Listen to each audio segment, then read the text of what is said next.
Hello बच्चों, let's see this question and this is a source based question from your civics books chapter number 1 power sharing forms of power sharing। इस topic में हम discuss करेंगे power sharing के बारे में और power sharing कितने तरीके की होती है, फॉर्म्स क्या क्या होते हैं, उसमें से एक फॉर्म हम यहाँ पर डिस्कस करने वाले हैं।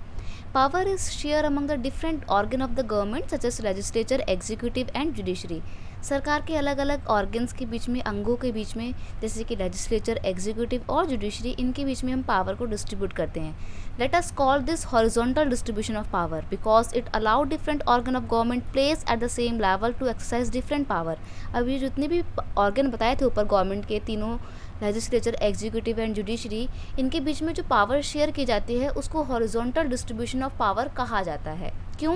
क्योंकि तीनों ही ऑर्गन को एक सेम लेवल पर रख के इक्वली पावर डिस्ट्रीब्यूट की गई है। Such a separation ensure that none of the organ can exercise unlimited power. और ये पावर इस तरीके से सेपरेट की गई है तीनों ऑर्गन के बीच में कि कोई भी ज़्यादा पावर यूज़ ना कर सके या अनलिमिटेड वे में पावर यूज़ ना कर सके। अगर गवर्नमेंट का कोई भी ऑर्गन ऐसा करने की कोशिश करता है तो बाकी के जो भी दो ऑर्गन हैं उसको रोक देंगे। Each organ check the other, रोकता है, चेक करता है कि भाई तुम क्या कर रहे हो, अगर तुम गलत कर रहे हो तो वो रोक देगा उसको। And this result in balance of power among the various institution. और क्योंकि ऐसे में तीनों को इक्वल पावर दी गई है, कोई भी अपनी ज़्यादा पावर यूज़ नहीं कर सकता है क्योंकि बाकी के दो रोक देंगे, तो बैलेंस बना हुआ है, इसीलिए इसको चेक एंड बैलेंस सिस्टम भी कहा जाता है। In a democracy even through the minister and government official exercise power they are responsible to the parliament और स्टेट असेंबली। अब डेमोक्रेटिक कंट्री में जैसे कि इंडिया में ही मिनिस्टर्स को, गवर्नमेंट को बहुत सी पावर मिली गई है, मतलब बहुत सी पावर दी गई है, लेकिन वो जो भी पावर उनको दी गई है उसका इस्तेमाल वो करते तो हैं, लेकिन जो भी काम वो करते हैं उसके लिए वो रिस्पॉन्सिबल होते हैं पार्लियामेंट और स्टेट असेंबली के प्रति। यानी कि जवाब देना पड़ता है गवर्नमेंट को और मिनिस्टर्स को वो अगर कोई भी अपनी पावर यूज़ करते हैं तो।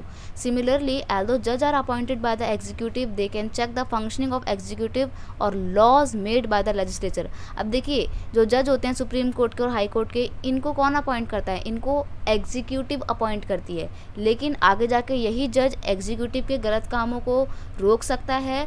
और लेजिस्लेचर जो भी कानून बनाती है, और अगर वो लॉ कॉन्स्टिट्यूशन के अगेंस्ट होते हैं तो जज उन लॉज को रोक सकता है, कैंसिल आउट कर सकता है। तो देख रहे हो ना आप किस तरीके से पावर सबको इक्वली दी गई है।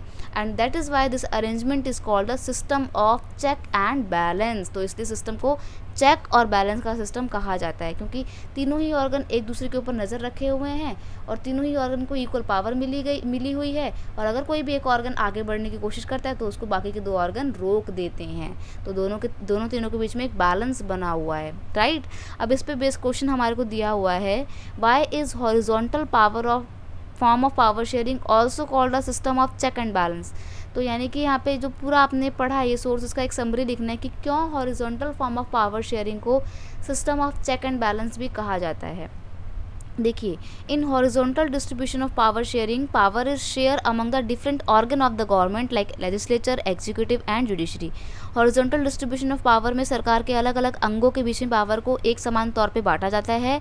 And due to the placement of these three organ of the government at the same level, the system is also known as check and balance system. और क्योंकि सरकार के तीनों ही अंग एक समान लेवल पे रखे हुए हैं, एक दूसरे की पावर के ऊपर नज़र रखते हैं, गलत काम करने से रोकते हैं, इसलिए इस सिस्टम को चेक एंड बैलेंस सिस्टम कहा जाता है।